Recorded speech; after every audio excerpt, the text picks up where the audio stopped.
Doctor ইউনূসের সাথে Elon মাস্কের খুব ভালো ফোন আলাপ হয়েছে, একেবারে জবরদস্ত ফোন আলাপ হয়েছে, কিন্তু হয়েছে এটা কিন্তু কোনো মিডিয়া প্রচার করতেছে না। কেন করতেছে না? কারণ হাটে হাড়ি ভেঙে যাবে। এই কারণে আমাদের দেশের দালাল মিডিয়াগুলা আজকে নিউজ করছে, নিউজটা একটু কোট করি। দেশে স্যাটেলাইট ভিত্তিক ইন্টারনেট চালু করতে আগ্রহী সরকার, দালাল মিডিয়ার ভাষ্য এটা। কিন্তু শিরোনামটা হওয়া উচিত ছিল দেশে স্যাটেলাইট ভিত্তিক ইন্টারনেট চালু করতে আগ্রহী ইলন মাস্ক। ইলন মাস্কের কোম্পানির নাম হচ্ছে স্টারলিংক, যেটা নিয়ে এত জল্পনা কল্পনা, বাংলাদেশে স্টারলিংক বিনিয়োগ করতে চায়। শুরুতে বললাম না যে দালাল মিডিয়া এটা বলতেছে সরকার আনতে চাচ্ছে স্যাটেলাইট ইন্টারনেট, আসলে বিষয়টা সেটা না। ইলন মাস্ক বিশ্বব্যাপী স্যাটেলাইট ইন্টারনেটের বিজনেসটাকে প্রসারিত করতে যাচ্ছে এবং এটার জন্য অলরেডি সে ট্রাম্পের দপ্তর থেকে অনুমতিও পেয়ে গেছে। তো বিশ্বব্যাপী যেহেতু সে ব্যবসা করবে, বিশ্বব্যাপী ব্যবসা করতে হলে অবশ্যই তাকে বাংলাদেশের মতো যত দেশ আছে প্রত্যেকটা দেশের লিডারদের সাথে মিট করতে হবে এবং তিনি সেটাই করতেছেন। আর ওইটাই আমার দেশের দালাল মিডিয়া ফলাও করে প্রচার করতেছে, ইলন মাস্কের সাথে ডক্টর ইউনূসের ফোন আলাপ। কিন্তু ফোন আলাপটা কিসের সেটা কিন্তু বলতেছে না। এখন কথা হচ্ছে এই যে বিনিয়োগটা আসতেছে, এটার বিস্তারিত কিছু কূটনৈতিক চাল আছে, তো সেটা নিয়েই আজকে কথা হবে। ইলন মাস্কের মহাকাশ গবেষণা বিষয়ক একটা সংস্থা আছে যেটার নাম হচ্ছে স্পেসএক্স। ওটাতে স্যাটেলাইট তৈরি হয়, তারপরে মহাকাশ সংক্রান্ত যত আধুনিক প্রযুক্তি আছে সেগুলো নিয়ে কাজ হয়। সেই প্রতিষ্ঠানেরই সিস্টার কনসার্ন হচ্ছে এই স্টারলিংক। তো স্টারলিংক যেটা করে সেটা হচ্ছে চাইলে ফোনে আড়ি পাততে পারবে, মানে আপনি আমি কি কথা বলতেছি সেটা আড়ি পেতে শুনতে পারবে। তো এই স্টারলিংক প্রতিষ্ঠানটা কি করবে, স্যাটেলাইটের মাধ্যমে বাংলাদেশের প্রত্যেকটা জনগণকে স্যাটেলাইট ইন্টারনেটের সুবিধা দিবে। এখন আমরা যে ইন্টারনেট ব্যবহার করি এটা তো তরঙ্গ নির্ভর ইন্টারনেট, আরেকটা হচ্ছে ব্রডব্যান্ড ইন্টারনেট কানেকশন যেটা তারের মাধ্যমে আসে। তো স্যাটেলাইট ইন্টারনেট হলে সুবিধা কি, আপনি বাংলাদেশের যে কোনো প্রান্ত থেকেই সেটা অ্যাক্সেস করতে পারবেন। একই সাথে যেই কোম্পানি আপনাকে এই সার্ভিসটা প্রোভাইড করবে সেও আপনার উপর নজরদারি করতে পারবে। তাহলে দেখেন এখানে ফায়দা কিন্তু দুই রকমের।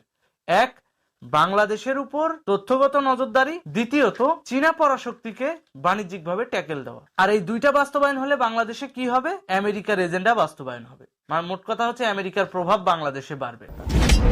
স্টারলিংক কোম্পানি যেটা করতে যাচ্ছে এখানে তাদের হচ্ছে বাণিজ্যিক স্বার্থ, যাতে তারা বিশ্বব্যাপী স্যাটেলাইট ইন্টারনেটের ব্যবসাটা করতে পারে। তারই ধারাবাহিকতায় বিশ্বের প্রত্যেকটা দেশের যে প্রধানমন্ত্রী রয়েছে এবং রাষ্ট্রপ্রধান রয়েছে তাদের সঙ্গে ওপেন কনফারেন্স করেছে ইলন মাস্ক। মানে যেই সমস্ত রাষ্ট্রগুলো আমেরিকান রিজিম ফলো করে সেই সমস্ত রাষ্ট্রগুলোকে এইটা অভিহিত করে দেওয়া যে আমরা স্যাটেলাইট ইন্টারনেটের ব্যবস্থা নিয়ে আসছি, আপনারা আপনাদের রাষ্ট্রের যে অভ্যন্তরীণ যে আইনানুগ ব্যবস্থা আছে তার মাধ্যমে কিভাবে লাইসেন্স নেওয়া যায় এবং কিভাবে এটাকে পপুলারাইজ করা যায়, কিভাবে এটা আপনাদের বাধা ছাড়াই আপনাদের দেশে ইনস্টল করা যায় সেই ব্যবস্থা আপনারা করবেন। তারই একটা অংশ হিসেবে ইলন মাস্ক ডক্টর ইউনূসকে ফোন দিয়েছে এবং সেটা নিয়েই কথা হয়েছে।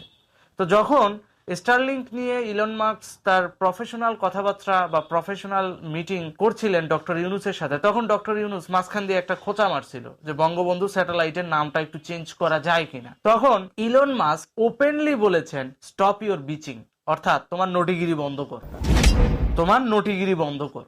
দুবাইয়ের ওই সম্মেলনটাতে যতজন প্রতিনিধি ছিলেন তার মধ্যে ইউনূস অন্যতম, তাদের সবার সাথে ইলন মাস্ক একটা ভিডিও কনফারেন্সিং আমেরিকার থেকে করেছে। আমেরিকার কোনখান থেকে করেছে? সেই টাউন হল থেকে করেছে যেখানে ট্রাম্পও ছিল, মোদিও ছিল। তো কোনো সেপারেট ভিডিও কনফারেন্সিং অ্যাকচুয়ালি ইউনূসের সঙ্গে হয়নি। যেটা হয়েছে ইউনূস ওকে ফোন করেছিল, তো তখন মাস্ক নাকি ভীষণ গালিগালাজ করেছে ইউনূসকে। হ্যাঁ, ইউনূস কিছু একটা তার আত্মপক্ষ সমর্থনে কিছু একটা বলার চেষ্টা করেছিল, তখন তাকে আর কি একটা বলেছে, একটা মানে বলেছে 4-5 অক্ষরের ইংরেজি অক্ষরের একটি বাজে কথা তাকে বলেছে। অ্যাকচুয়ালি বলেছে বিচিং, স্টপ বিচিং।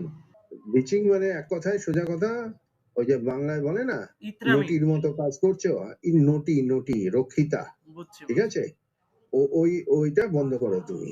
ইউনূস আবার তার ঘনিষ্ঠদের কাছে যারা খুব কাছের লোক তাদেরকে বলে আর কি সে নাকি খুব অপমানিত বোধ করেছে, তাকে নাকি এইভাবে মাস্ক বললো। দেখেন ইলন মাস্কের মতো একজন আন্তর্জাতিক মানের ব্যবসায়ী, বুঝতেই তো পারতেছেন তারা কি পরিমাণ প্রফেশনালিজম মেনটেন করে। সেই প্রফেশনালিজমের জায়গা থেকে ইলন মাস্ক ডক্টর ইউনূসকে কিন্তু এই ওয়ার্ডটা ইউজ করেই সাবধান করে দিয়েছে। তো এই যে ইলন মাস্কের এই সতর্কতা কি প্রমাণ করে, যে আমি তোমার কাছে অনুমতি চাচ্ছি না, তোমাকে ইনফর্ম করতেছি যে তোমার দেশে আমি স্যাটেলাইট ইন্টারনেট ইনস্টল করব। আর এখানে আমেরিকার ফায়দা কি, যেহেতু তিনি আমেরিকার একটা রাষ্ট্রীয় দায়িত্বে আছেন, তিনি একদিন আগেই প্রেসিডেন্ট ট্রাম্পকে বুঝিয়েছিলেন এখানে আমেরিকার ফায়দা হবে দুটো। সেটা হচ্ছে দক্ষিণ এশিয়ায় আমেরিকার ঘাঁটিটাকে মজবুত করা, নজরদারিটাও বাড়ানো যাবে এই স্যাটেলাইট ইন্টারনেটের মাধ্যমে, চাইলে ফোনে আড়ি পাতা যাবে, চাইলে আপনার আমার কনভারসেশন গুলো তারা শুনতে পাবে। দ্বিতীয়ত খুব সহজে তথ্য প্রাপ্তি হবে। তো এটা কিন্তু বাংলাদেশের প্রাইভেসি সম্পর্কিত একটা রিস্ক পয়েন্টও বলা যেতে পারে, যে আমাদের ব্যক্তিগত তথ্যগুলোও কিন্তু তখন চলে যাবে মার্কিন দপ্তরে। এই জিনিসটা আমার দেশের দালাল মিডিয়ারা কখনো প্রচার করবে না, করেও না। তারা ডিরেক্টলি কি বলে, বাংলাদেশে স্যাটেলাইট ইন্টারনেট আনতে আগ্রহী সরকার, মানে ইউনূস সরকার বাংলাদেশে স্যাটেলাইট ইন্টারনেট আনতে আগ্রহী, এতে আমাদের দেশের দালাল মিডিয়াগুলো খুব খুশি। এখন ভাই আমার প্রশ্ন হচ্ছে, ইউনূস গভর্নমেন্টকে কি কোশ্চেন করতে পারছিলেন যে এখানে বাংলাদেশের রিস্ক কি আর লাভ কি? এই স্যাটেলাইট ইন্টারনেট আনলে বাংলাদেশের লাভ কি আর বাংলাদেশের ক্ষতি কি জিজ্ঞাসা করতে পারছিলেন? পারেন না, কারণ ওই জিজ্ঞাসা করার মতো মেরুদণ্ড এখন বাংলাদেশের গণমাধ্যমে নাই যে জিজ্ঞাসা করবে, কারণ জবাবদিহিতা নাই বাংলাদেশে। এখানে এখন আমেরিকান রিজিম যা চাইবে তাই হবে। এখন দেখেন, যদি কোনো কারণে এই স্যাটেলাইট ইন্টারনেট পরিষেবায় ডক্টর ইউনূস না করে, রাজি না হয়, তাহলে ডক্টর ইউনূসের সঙ্গে আমেরিকার সম্পর্ক ভালো থাকে না। আবার যদি ডক্টর ইউনূস রাজিও হয়, তখন বাংলাদেশের প্রাইভেসি হুমকির মুখে পড়ে। একসাথে দুইটা। আবার যদি ডক্টর ইউনূস সরাসরি নাকচ করে দেয় বাংলাদেশের প্রাইভেসির কথা চিন্তা করে, তাহলে আমেরিকার সাথে তার যে স্নায়ু দ্বন্দ্ব এটা আরো বাড়বে। কারণ ডক্টর ইউনূস তো ফলো করে আমেরিকার বাইডেন সরকারের সাঙ্গপাঙ্গদের। তারা তো চায় বাংলাদেশে মিলিটারি বেস বানানোর জন্য, আর সেটা আমাদের দেশের সেনাবাহিনীও সমর্থন করে বলেই এখনো পর্যন্ত ডক্টর ইউনূস টিকে আছে। তো যেখানে মিলিটারি বেস বানানোর কথা, সেখানে চলে আসতেছে কারা? ব্যবসায়ীরা, যে আমি আপনার দেশে বিনিয়োগ করব, তথ্য সংক্রান্ত যে বিষয়গুলো, স্যাটেলাইট সংক্রান্ত যে বিষয়গুলো, সেগুলো নিয়ে তারা বিনিয়োগ করতে আগ্রহী। তো এক গ্রুপ হচ্ছে যুদ্ধবাজ, আরেক গ্রুপ হলো ব্যবসায়ী। এখন যদি আমেরিকান রিজিম ঠিক রাখতে যায়, তাহলে অবশ্যই ইলন মাস্ককে সহযোগিতা করতে হবে, আদারওয়াইজ তার কোনো অপশন নাই।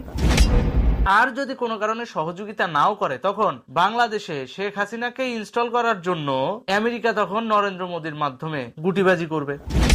এখন বর্তমানে ডক্টর ইউনূস কিন্তু দুই দিক দিয়ে এই জন্য চিপায় আছে। যে দিক দিয়েই যাক না কেন, ডক্টর ইউনূসের গদি আর বাঁচতেছে না। তো রাজি না হয়েও উপায় নাই, রাজি হয়েও উপায় নাই, তার থেকে শান্তির পথটাই বেছে নিবে। সেটাই নিছে যে ঠিক আছে, ইলন মাস্ক যেহেতু বাংলাদেশে বিনিয়োগ করতে চায়, আমরা বিনিয়োগ করতে দিব। কারণ সে নিজেও জানে তার এই প্রধান উপদেষ্টা পদটা অবৈধ। আজ হোক কাল হোক তাকে বাংলাদেশ ছেড়ে যেতেই হবে, তখন তো শেল্টার নিতে হবে কোথাও না কোথাও। তো সেই জন্য তো সাম্রাজ্যবাদী গোষ্ঠীর সাথে মিনিমাম যে সম্পর্কটা, সেটা তো ঠিক রাখতে হবে। তিনি সেটাই ঠিক রাখার চেষ্টা করতেছেন। আর সেটাই আমার দেশের দালাল মিডিয়ারা আজকে সারাদিন প্রচার করলো, যে ডক্টর ইউনূসের সাথে ইলন মাস্কের ফোনালাপ, ডক্টর ইউনূসের সাথে ইলন মাস্ক কথা বলছেন। হাই হাই, উদ্ধার হয়ে গেছে দেশটা, বাংলাদেশ উদ্ধার হয়ে গেছে। বাংলাদেশের যে প্রাইভেসি নিয়ে টান পড়তেছে, সেদিকে খেয়াল আছে? সেদিকে কোনো খেয়াল নাই। নিজস্বতা বলে যে কিছু আছে, সেটাও নাই। আমরা হয়ে গেছি, ওই যে গত ভিডিও বলেছিলাম, যে আমরা হয়ে গেছি গরিবের বউ, সবার ভাবি, অভিভাবক তারায়া।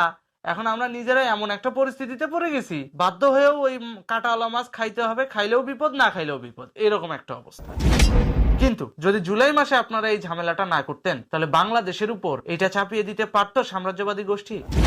আমি এখানে নেগেটিভলি কিছু বলতেছি না। এখানে একটা জিনিস কি, তথ্য তো নিবে, সাথে আপনার আমার প্রাইভেসিটাও নিয়ে নিচ্ছে। বাংলাদেশে স্যাটেলাইট ইন্টারনেট যেটা চালু করা হবে, সেটার দ্বারা তো আপনার আমার ফোনই অনায়াসে ট্র্যাপ করতে পারবে আমেরিকা থেকে। তো যেটা আগে সরকার করতো লোকালি, সেটা এখন ইন্টারন্যাশনালি হবে। তখন গেমটা আরো বড় হবে, পলিটিক্স এর পরিধি আরো বাড়বে। এই তো, এর বাইরে তো কিছু না। কিন্তু দিন শেষে আমার দেশের প্রাইভেসি বলে কিছু থাকলো না, এটাই হচ্ছে বাস্তবতা। মোট কথা হচ্ছে, আপনার কাছে সবই আছে আধুনিক সুযোগ সুবিধা, কিন্তু আপনার কাছে পর্দা বা হিজাব বলে কিছু নাই। আপনাকে তথ্যগতভাবে ল্যাংটা করা হবে, সেটাই হচ্ছে। প্রাইভেসি বলে কিছু থাকতেছে না। তো যাই হোক, এটা নিয়ে যে লাল যোদ্ধারা এত লাফালাফি করলেন, তাদের উদ্দেশ্যে একটা কথাই বলি, আপনাদের পাতা ফাঁদে আপনারাই ধীরে ধীরে পড়তে যাচ্ছেন।